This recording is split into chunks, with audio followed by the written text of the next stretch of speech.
To many, it is the gambling capital of Asia.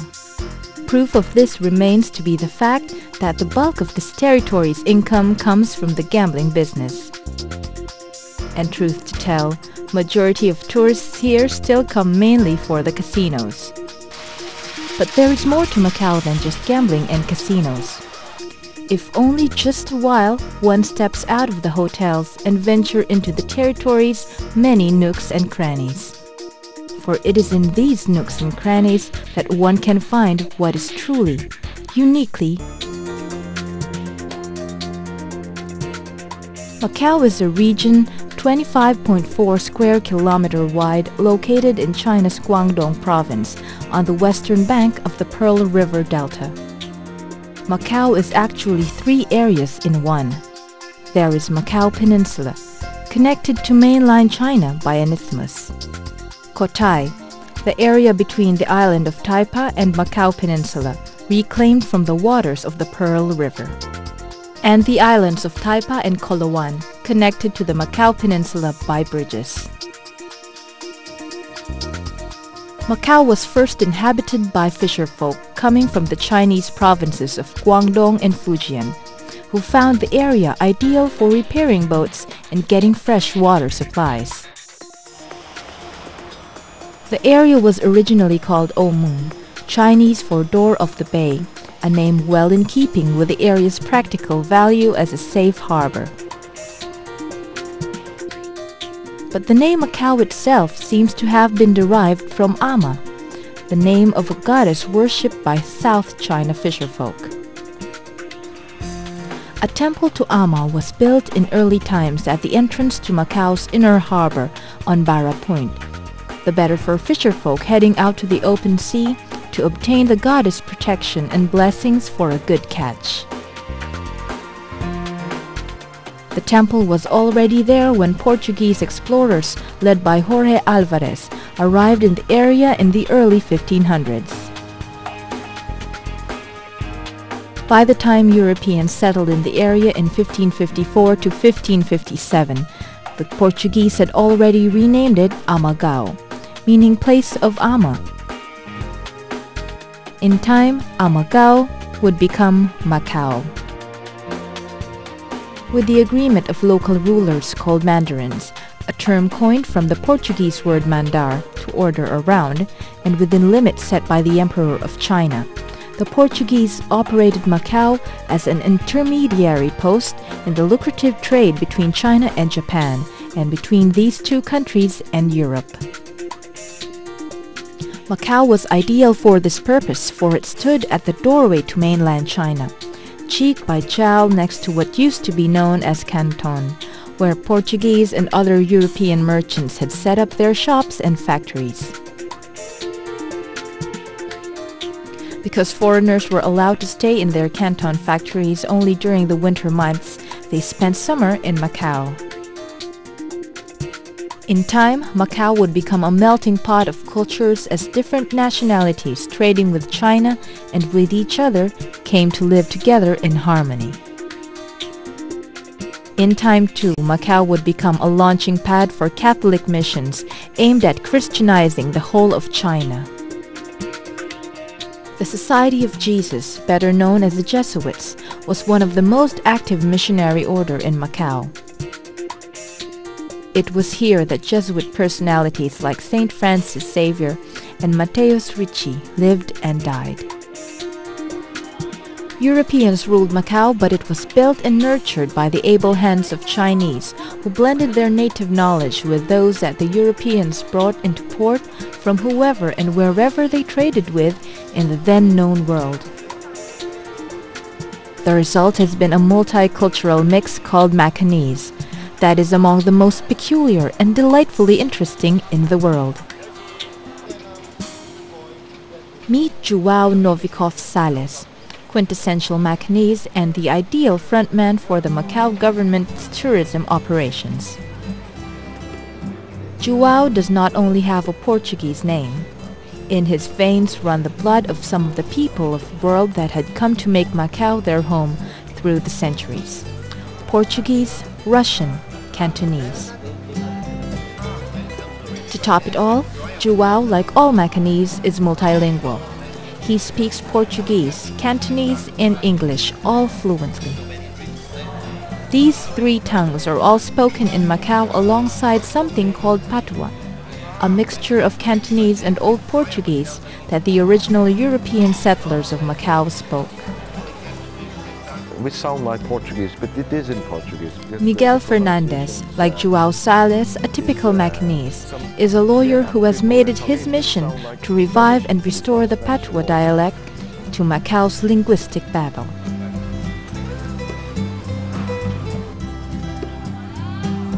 Another interesting about Macau is the fact that the entire city is a virtual museum, littered as it is by relics from its long colonial history.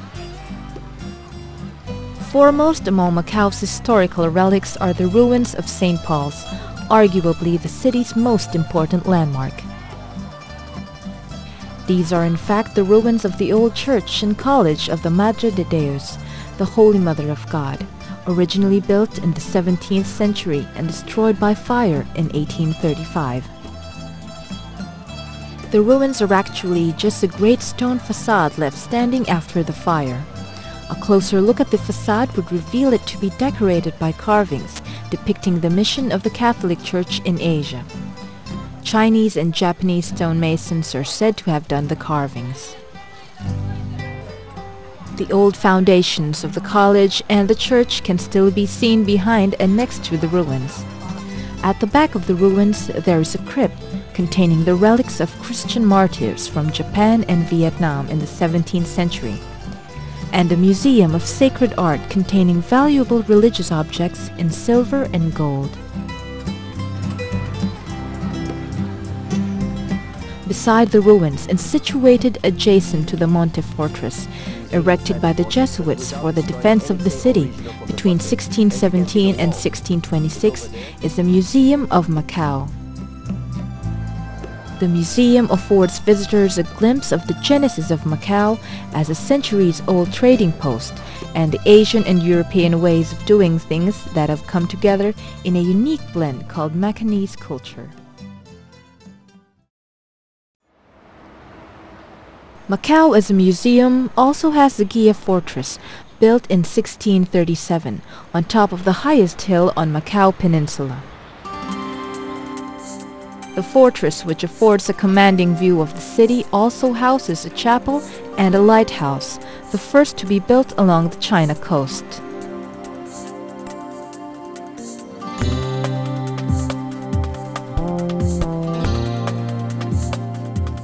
One interesting tidbit about the Portuguese-style Ghia Chapel, believed to be as old as the colony of Macau itself.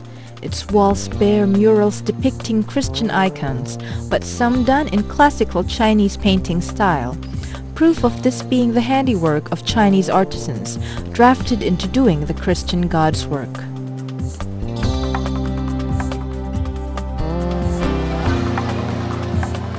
Another Macau cultural and historic landmark is the Largo de Senado, or Sonata Square, located in the heart of the city.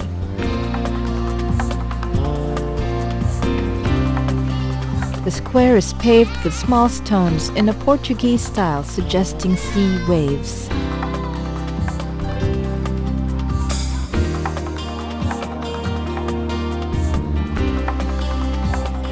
Overlooking the square is the Civic and Municipal Affairs Bureau building, an institution closely linked to the autonomous history of Macau. Around the square there are also the General Post Office,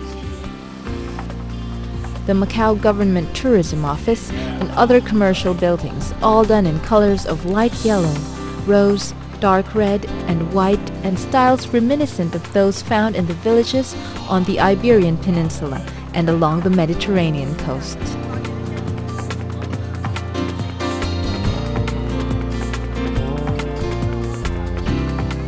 The Senado is a city's forum where musical and cultural events are held, especially on Sundays, when a cross-section of the Macao's majority Chinese and minority Portuguese European, Filipino, Thai, and other Asian population of 436,000 congregate for a day of church-going, shopping, and merrymaking.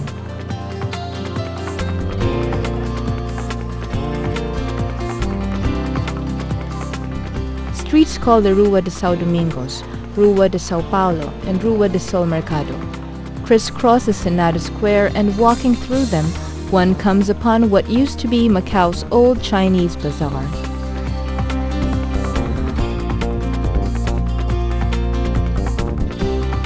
This is an interesting area full of curio shops, stores selling authentic and reproduction antiques, and the ubiquitous stalls selling ready-to-wear apparel.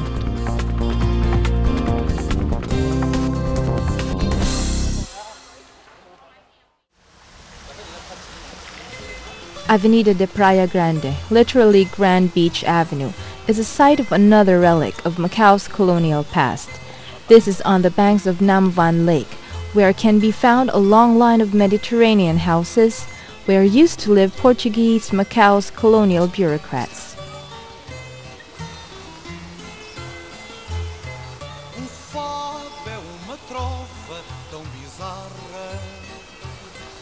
The houses are now part of Macao's architectural museum, similar to that which is found in the Bund area of Shanghai in mainland China.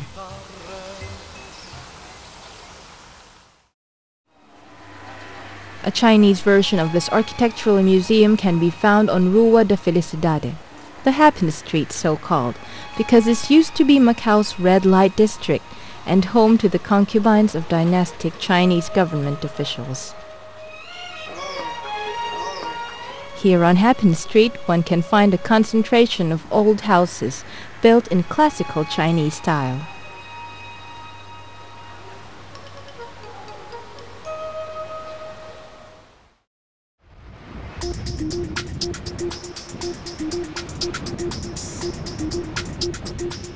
But if there is an old Macao, there certainly is also its modern counterpart, wrapped in the high-tech trappings of 21st century civilization.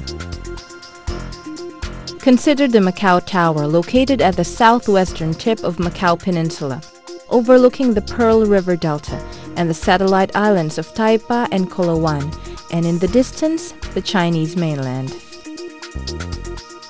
Built by Stanley Ho, the billionaire businessman responsible for much of Macao's economic success. The Macao Tower is a monumental salute and tribute to a city and a people who work for and enjoy among the highest per capita incomes in the world. At 338 meters, the Macao Tower is considered the 10th tallest freestanding tower in the world and the 8th tallest in Asia.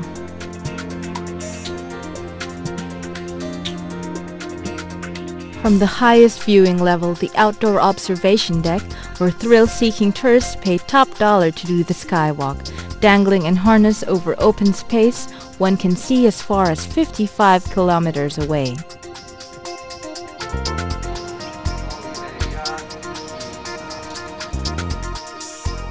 The main observation deck, located 223 meters above ground, has outer edges equipped with glass floors through which one can look down to terra firma. The tower can be accessed by 3 glass-fronted lifts through the main entrance of the Convention and Entertainment Center, of which it is a part of.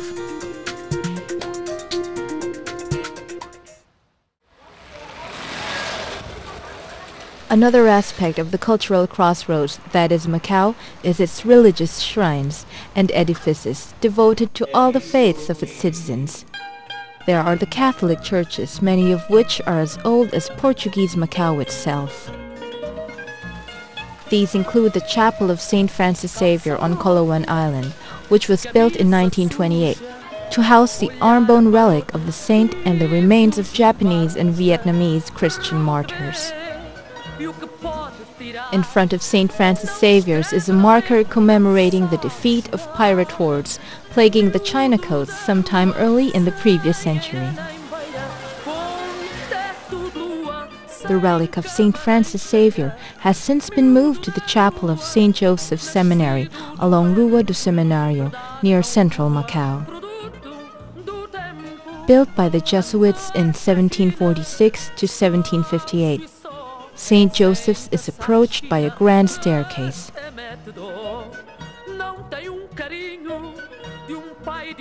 It is cruciform in shape with a central dome.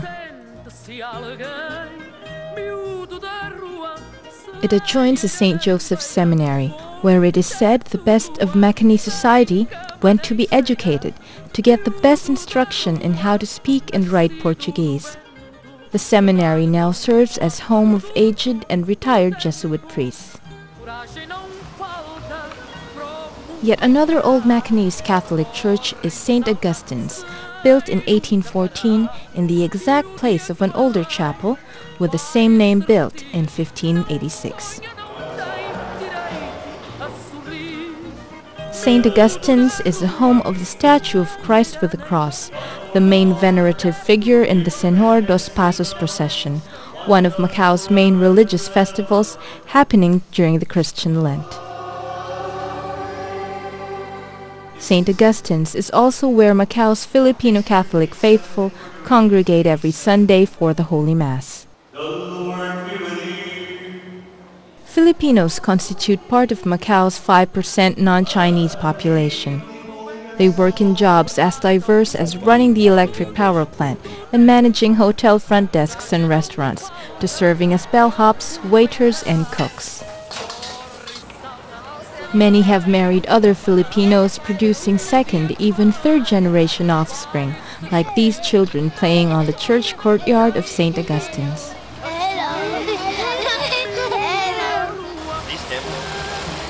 Macau is also peppered with shrines and temples devoted to the Taoist or Buddhist and animist faiths of Macau's 95% Cantonese-speaking Chinese population. Macau's leading Taoist or Buddhist shrine is of course the Temple of Armagh, goddess of seafarers on Barra Point, built in the 16th century. This consists of prayer halls, pavilions, and courtyards built into boulder-strewn hill and connected by winding paths through moon gates and tiny gardens.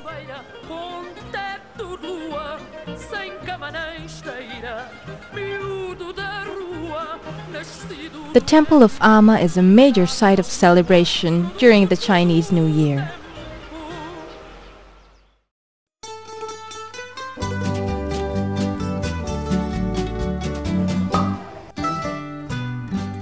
But where can one really find the melting pot that is Macau in its really most literal sense? Where else but in the city's dining places, where one can enjoy the best of Portuguese, Cantonese, and Macanese cuisine. Places like Restaurante Espaco Lisboa in Calauan, owned by this Portuguese old-timer who cooks and serves dishes like Portuguese sausage, garlic prawns, and codfish cakes. All chased down with Portuguese wine, opened in the circus act manner using a Japanese katana sword, or Portuguese beer opened with a meat cleaver.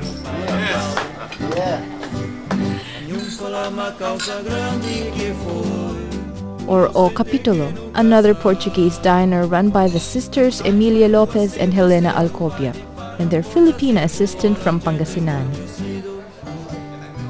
O Capitulo serves dishes as poetically named as they are gastronomically delightful. Stew of pork, beef, chicken, sausage, beans, and vegetables, similar to the Filipino puchero. Roast piglets, similar to another Filipino dish, cochinillo. And sautéed shredded codfish.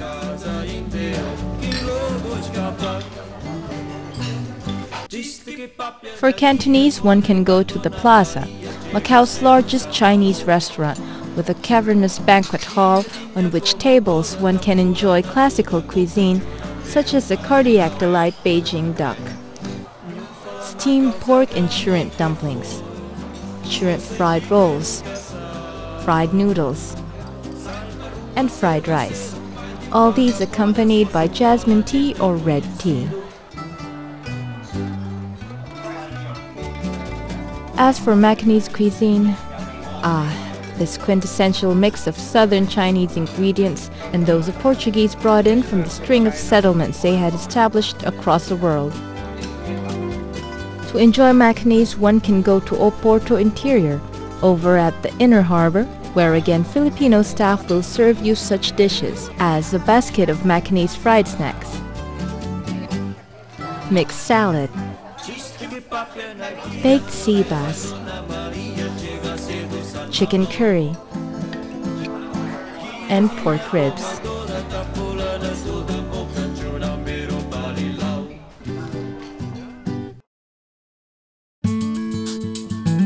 Get your hands and your senses on the sights, sounds, and tastes of Macau, but one can do better with essential information. First is getting there. One can do this through Air Macau, the territory's flag carrier, which has direct flights from Manila. Air Macau counters are located at the Ninoy Aquino International Airport Terminal 1. Macau may also be accessed via Hong Kong through ferries and helicopters. There are ferry terminals and heliports located on Hong Kong Island, in Tsim Shat Tsui on the Kowloon side of the Hong Kong harbor and in the outer harbor. Turbojets are the most rapid among the ferry vessels from Hong Kong. The trip to Macau on these take 1 hour. There are buses and taxicabs plying Macau streets that can bring one to the city's points of interest. While on each point, it is best to be ready to go on a walking tour, the better to savor the sights, sounds, and tastes. To wander beyond the hotels and gambling centers, and wonder at pleasant discoveries in the delightful, historical, cultural, and culinary nooks and crannies that constitute what is truly, uniquely Macau.